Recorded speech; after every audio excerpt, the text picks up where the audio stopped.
Nobody noticed it at first. That's how these things usually start. It was the first year of high school. New uniforms, new classrooms, new identities forming. Everyone was trying to decide who they were going to be. Clara didn't try. She was naturally quiet, sharp-minded, observant. The type of girl who didn't need to talk much because when she did, it made sense. Teachers liked her. Not because she was loud, but because she understood things quickly. Brittany was different. Brittany studied people. She laughed at the right moments, touched your arm when she complimented you, tilted her head when she listened, like your words mattered deeply. She made you feel chosen. That's how her and Clara became close. At least, that's what Clara thought. During lunch, Brittany would sit next to her and say, "You're honestly the only real one here." When someone walked by, she'd whisper, "They're fake, but not you." Clara believed her. Because betrayal rarely comes wearing warning signs. It comes wearing flattery. But when Clara wasn't around, Brittany's tone changed. With Lindsay and a few others, she would laugh and say, "I don't know why she acts so confident. She's not even that pretty." Lindsay would shift uncomfortably. "Stop, that's not true." Brittany would shrug. "I'm just being honest." Honesty, the most common disguise for cruelty, it became a pattern. In front of Clara, "You're gorgeous. Don't let anyone tell you otherwise." Behind her back, "She's average at best." And here's the psychology of it. If you criticize someone subtly and consistently, you plant doubt. If you praise them publicly, you protect your image. Brittany was building two realities at once. Then came the braid.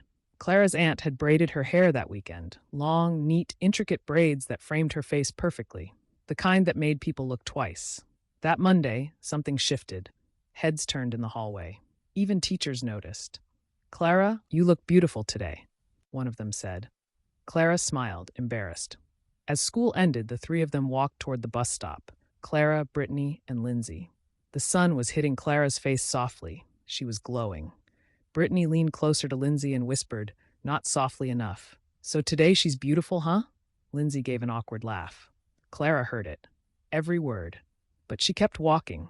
Because sometimes, when you first see jealousy, your brain doesn't register it. It tries to rationalize it. Maybe she didn't mean it like that. Maybe I misheard. But Brittany didn't mishear herself. Something had cracked inside her. The girl she had been quietly diminishing was now being admired. And jealousy, when mixed with insecurity, doesn't stay silent. It escalates. A few weeks later, Clara walked to the nearby middle school to pick up her younger sister. She didn't know Brittany and Lindsay were standing behind the fence. That's when it happened. Brittany started laughing. Loud, dramatic. "Oh my God," she said between laughs. "Okay, fine. We established she's not ugly. But her sisters? Why are they so ugly?" She kept repeating it. "Ugly, ugly, ugly." Lindsay didn't laugh this time. Clara's little sister looked down at the ground. And Clara felt something different. It wasn't embarrassment. It was clarity. Because when someone attacks what you love, the mask falls off. Brittany didn't hate Clara. She envied her. And envy looks for weak spots. If she couldn't destroy Clara's beauty, she'd attack her family. That's projection, when someone throws their own insecurity onto someone else. But here's where it gets darker. During exams, Brittany never studied. She'd tap Clara's leg under the desk. "Number 5? Number 6? Clara would whisper the answers. Brittany would score high. Then one day, Clara doubted herself on a math question. She leaned slightly. "What did you put for number 4? Brittany smiled softly and gave her an answer. Confidently.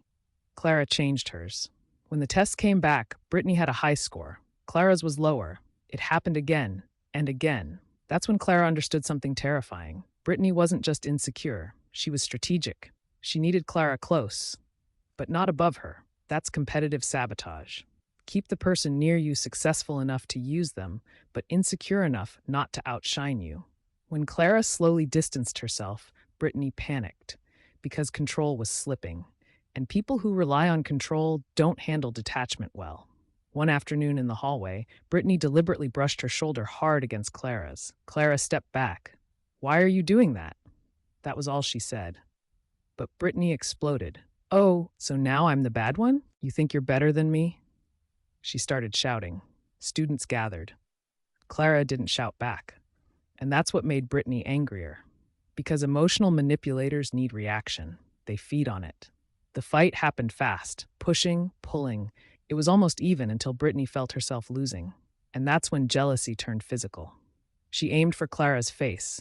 Her nails scratched across her cheek.